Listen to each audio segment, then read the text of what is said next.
Hi hello friend ಎಲ್ಲ ಹೇಗಿದ್ದೀರಿ? ನಾನಿವತ್ತು ಕ್ಯಾರೆಟ್ ಪಾಯಸ ಮಾಡೋಣ ಅಂತ ನೋಡಿ ಒಂದು 10 ಗೋಡಂಬಿ ಹಾಲಲ್ಲಿ ಕಾಯಿಸಿರೋ ಹಾಲಲ್ಲಿ ನೆನೆಸಿಟ್ಕೊಂಡಿದ್ದೀನಿ. ಹಾಗೆ ಇದಕ್ಕೆ ಗೋಡಂಬಿ ಮತ್ತು ಏಲಕ್ಕಿ ತೊಗೊಂಡಿದ್ದೀನಿ, ಮತ್ತು 3 ಕ್ಯಾರೆಟ್ ತೊಗೊಂಡಿದ್ದೀನಿ. ಹಾಗೆ ಮತ್ತು ಒಂದು ಅರ್ಧ ಕಪ್ ಸಕ್ಕರೆ ಕೂಡ ಇಟ್ಕೊಂಡಿದ್ದೀನಿ. ಕ್ಯಾರೆಟ್ನೆಲ್ಲ ಚೆನ್ನಾಗಿ ಸಿಪ್ಪೆ ತೆಗೆದು ತೊಳೆದು ಇಟ್ಕೊಂಡಿದ್ದೀನಿ. ಅದನ್ನು ನಾವು ತುರ್ಕೊಂಡು ಬಂದುಬಿಡೋಣ ಬನ್ನಿ. ನೋಡಿ, ಈ ಮೀಡಿಯಮ್ ಸೈಜಲ್ಲಿ ತುರ್ಕೊಳ್ಳಿ, ದೊಡ್ಡದ್ರಲ್ಲೂ ಬೇಡ, ತುಂಬ ಸಣ್ಣದ್ರಲ್ಲೂ ಬೇಡ, ಮೀಡಿಯಮ್ ಸೈಜ್ ಬರುತ್ತಲ್ಲ ಅದರಲ್ಲಿ ತುರಿದು ತೊಗೊಂಬರೋಣ ಬನ್ನಿ. ಇವಾಗ ಕ್ಯಾರೆಟ್ನೆಲ್ಲ ನೋಡಿ, ಕ್ಯಾರೆಟ್ನೆಲ್ಲ ತುರಿದಿಟ್ಕೊಂಡಿದ್ದೀನಿ.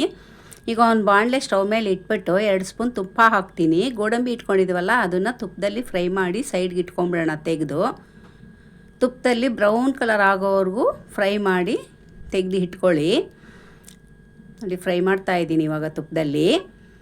ಸ್ವಲ್ಪ ಬ್ರೌನ್ ಕಲರ್ ಬರಲಿ, ಅದನ್ನು ತೆಗೆದಿಟ್ಕೊಳ್ಳೋಣ. ಇನ್ನೇನು ಆಯಿತು ನೋಡಿ, ಗೋಡಂಬಿ ಎಲ್ಲ ಕಲರ್ ಬಂತು. ಇವಾಗ ತೆಗೆದಿಟ್ಕೊಂಬಿಡೋಣ ಗೋಡಂಬಿನ. ಒಂದು ಸಪ್ರೇಟ್ ಬಟ್ಲಲ್ಲಿ ತೆಗೆದಿಟ್ಕೊಂಡು, ಮತ್ತು ಇವಾಗ ಕ್ಯಾರೆಟ್ ತುರಿದಿಟ್ಕೊಂಡಿದ್ವಲ್ಲ 3, ಅದನ್ನು ಅದೇ ತುಪ್ಪಕ್ಕೆ ಹಾಕಿ ಚೆನ್ನಾಗಿ ಫ್ರೈ ಮಾಡ್ಕೊಳ್ಳೋಣ. ನೋಡಿ, ಫ್ರೈ ಮಾಡ್ಕೋತಾ ಇದ್ದೀನಿ. ಇವಾಗ ಒಂದು ನಿಮಿಷ ಫ್ರೈ ಮಾಡ್ಕೊಳ್ಳಿ. ನೋಡಿ, ಆಗೋಯ್ತು, ಬೆಂದಿದೆ. ಕಲರ್ ಸ್ವಲ್ಪ ಚೇಂಜ್ ಆಯಿತು. ಕಲರ್ ಚೇಂಜ್ ಆದಾಗ ಗೊತ್ತಾಗುತ್ತೆ ನಿಮಗೆ ಫ್ರೈ ಆಗಿದೆ ಅಂತ. ಅದಕ್ಕೆ ಒಂದು ಗ್ಲಾಸಷ್ಟು ಹಾಲು ಹಾಕಿ ಬೇಯಕ್ಕೆ ಬಿಟ್ಬಿಡಿ. ನೀವು ಕುಕ್ಕರಲ್ಲಿ ಬೇಕಾದ್ರೆ ಕೂಗಿಸ್ಕೋಬೋದು. ತುಂಬ ಅಷ್ಟೊಂದೇನು ಟೈಮ್ ಬೇಕಿಲ್ಲ, ಒಂದು 5 ನಿಮಿಷದಲ್ಲಿ ಬೆಂದೋಗ್ಬಿಡುತ್ತೆ ಎಲ್ಲ. ನೋಡಿ, ಇವಾಗ ಹುರಿದಿದ್ದೀವಲ್ಲ, ಹಾಗಾಗಿ ನೋಡಿ ಇವಾಗ ಬೆಂದಿದೆ. ನೋಡಿ, ಬೆಂದಿದೆ ಚೆನ್ನಾಗಿ. ಇದನ್ನು ಆರಕ್ಕೆ ಬಿಟ್ಬಿಡೋಣ. ಆರಿದ ನಂತರ ನಾವು ಮಿಕ್ಸಿ ಜಾರಿಗೆ ಹಾಕ್ಕೊಂಡು ನೈಸಾಗಿ ಪೇಸ್ಟ್ ಮಾಡ್ಕೊಂಬರೋಣ.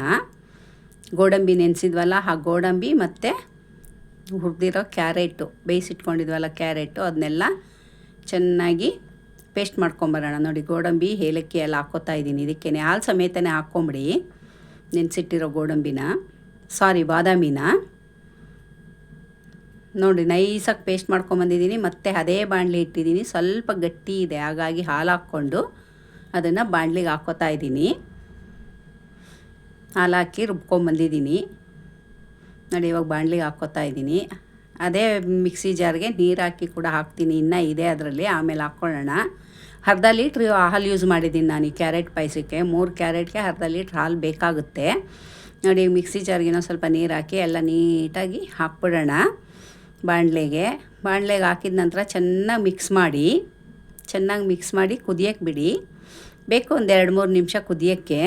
ಇದನ್ನಂತೂ ಫ್ರಿಜ್ಜಲ್ಲಿ ಇಟ್ಬಿಟ್ಟು ಕುಡಿದ್ರಂತೂ ತುಂಬಾ ಚೆನ್ನಾಗಿರುತ್ತೆ ಫ್ರೆಂಡ್, ಅಷ್ಟು ಟೇಸ್ಟಿಯಾಗಿರುತ್ತೆ ಕ್ಯಾರೆಟ್ ಪಾಯಸ. ಕ್ಯಾರೆಟ್ ಹಲ್ವಕ್ಕಿಂತ ತುಂಬ ಚೆನ್ನಾಗಿರುತ್ತೆ. ನೋಡಿ, ಇವಾಗ ಕುದೀತಾ ಇದೆ. ಕುದ ನಂತರ ನಾವು ಸ್ಟವ್ ಆಫ್ ಮಾಡಿ ಕೆಳಗಡೆ ಇಟ್ಕೊಳ್ಳೋಣ. ಆವಾಗಲೇ ಫ್ರೈ ಮಾಡಿ ಇಟ್ಕೊಂಡಿದ್ವಲ್ಲ ಗೋಡಂಬಿ, ಅದನ್ನು ಕೂಡ ಹಾಕ್ಬಿಡೋಣ. 2 ಸ್ಪೂನ್ ತುಪ್ಪ ಹಾಕೋಣ. 2 ಸ್ಪೂನ್ ತುಪ್ಪ ಹಾಕಿ ಚೆನ್ನಾಗಿ ಮಿಕ್ಸ್ ಕೊಡೋಣ.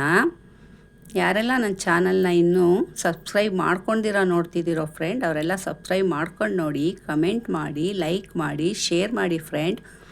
ನಾನು ಸ್ವಲ್ಪ ಸಕ್ಕರೆ ಇಲ್ದಿರ ತೆಗೆದಿಟ್ಕೋತಾ ಇದ್ದೀನಿ, ಬೇಕು ಇದು ನನಗೆ ಸಕ್ಕರೆ ಇಲ್ದಿರ.